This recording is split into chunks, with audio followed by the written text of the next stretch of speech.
My name's Sophie Aldred, and I'm a Gerry Anderson fan.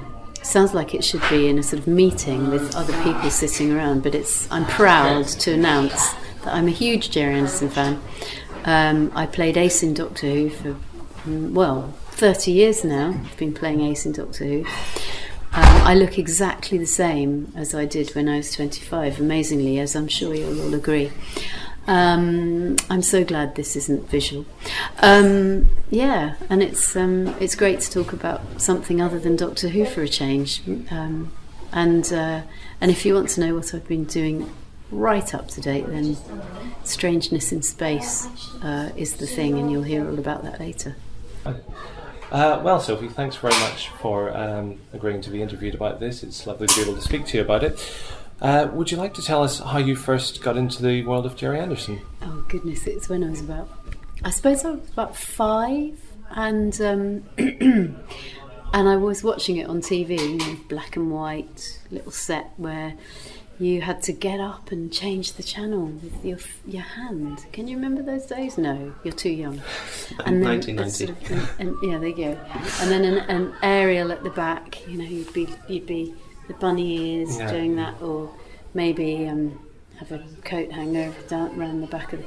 So anyway, I used to watch it when I was growing up, and I just loved Thunderbirds. I can't remember much about it, but my mum made me a Scott Tracy outfit because I had to be Scott Tracy. So she made me the sash. I remember her making little holder thing here with old cigar tubes that my grandfather had, and she made me a little hat and everything, and I used to run around at my grandparents saving the universe. So plus ça change. Wonderful. Saving the universe sort of became a full-time It did, occupation. yes, exactly. Still doing it all these years later. Excellent. Glad to see that hasn't changed. So what was it about Thunderbirds in particular that grabbed your attention? I think it was just the sort of mixture of things, really. The music, obviously, Barry Gray's music. I loved the sort of slowly unfolding model shots as well. Not that I knew that they were models, of course, but the way that everything happens so beautifully. Like the sequence of which pod was Thunderbird 2? What was going to be? Was it going to be the mole? Please let it be the mole. And the characters as well. I think the scripts were great as well. I was really scared of the Hood. Oof, that was had some sleepless nights. I'm sure, yeah. With his glowing eyes, yeah. Do you think that the characters were written sort of more towards a family audience rather than being specifically maybe dumbed down slightly for children? Definitely. I think it when you look back, they weren't kiddified at all. It was, it wasn't even mild peril a lot of the time. It was peril. And how are they going to get out of that one? But it was very grown up. It wasn't at all dumbed down. No.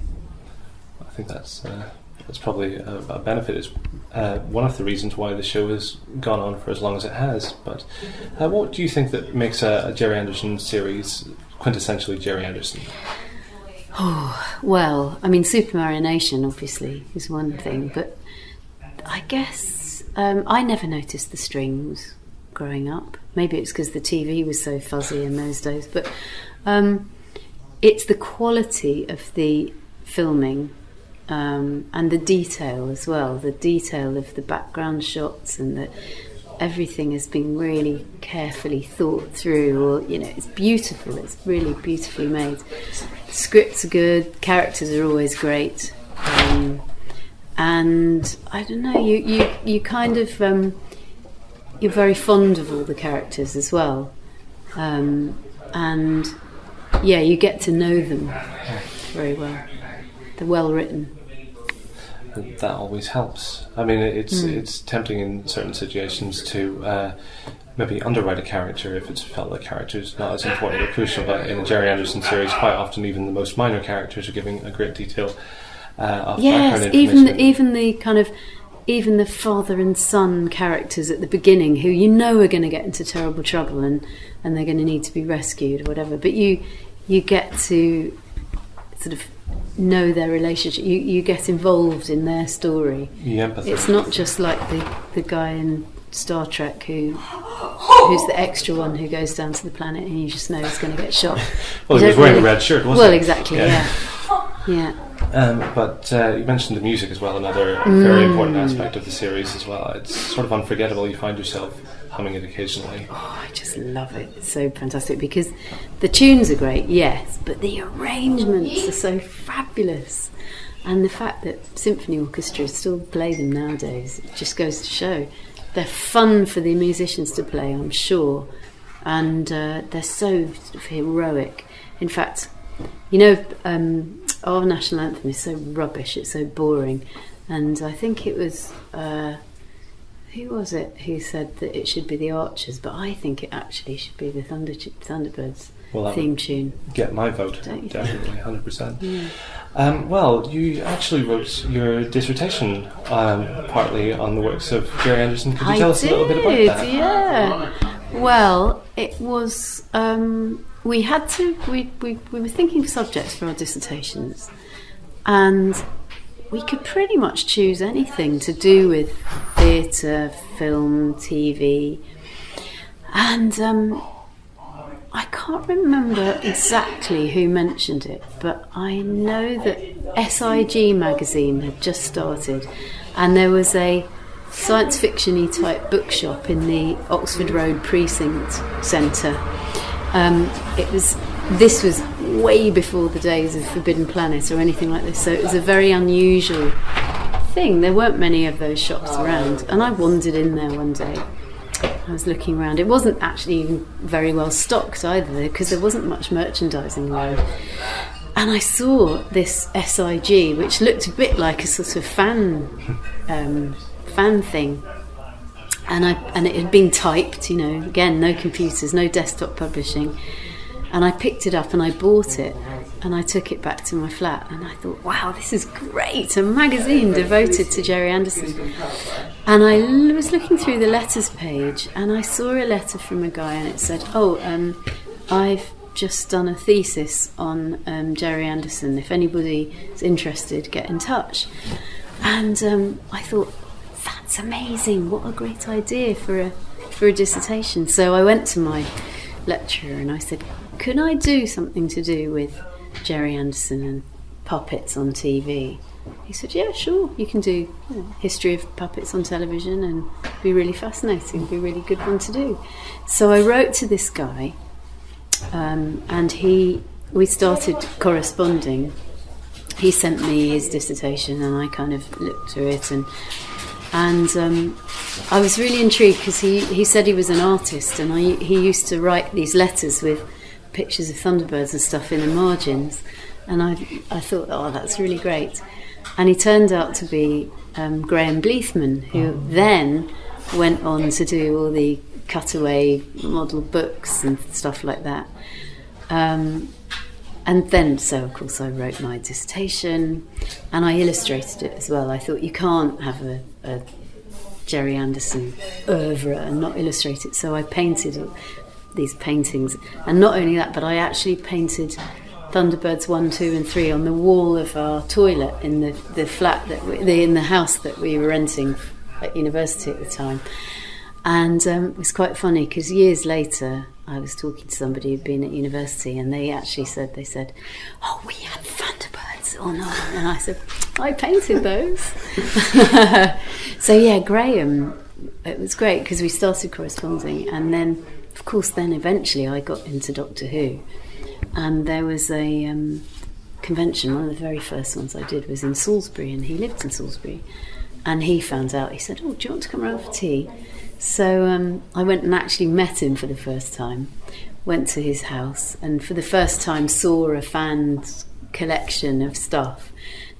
I'll never forget, he reached up, he said, oh, you'll like this, and he reached down a Lady Penelope in her box, original toy, and I just thought, oh, if only I'd kept all my stuff, because I think I had Lady Penelope. My best friend Catherine, she had she had a car, pink car with a matchbox one, I think it was, and you kind of put these little white things in, and you could fire them out of the front.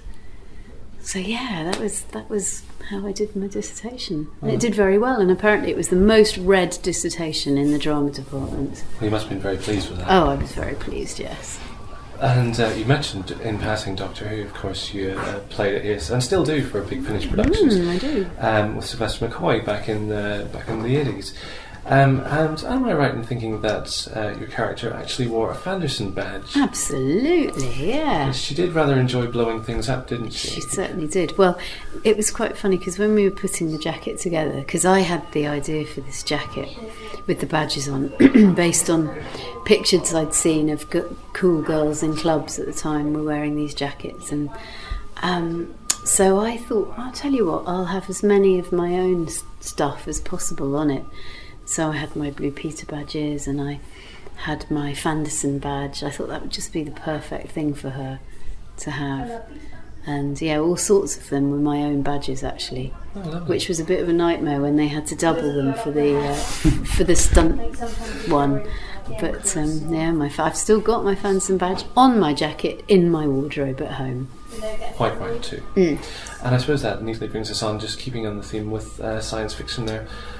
Strangeness in Space. Oh, yes. Would you like to tell us a little bit about that? Yeah, well, Strangeness in Space is a little bit different for me because it's a comedy. I love comedy. I love making people laugh. I love all that. But I've never had a chance to do it with the iconic Trev and Simon, who were also at Manchester University with me. So they were some of the readers of my dissertation.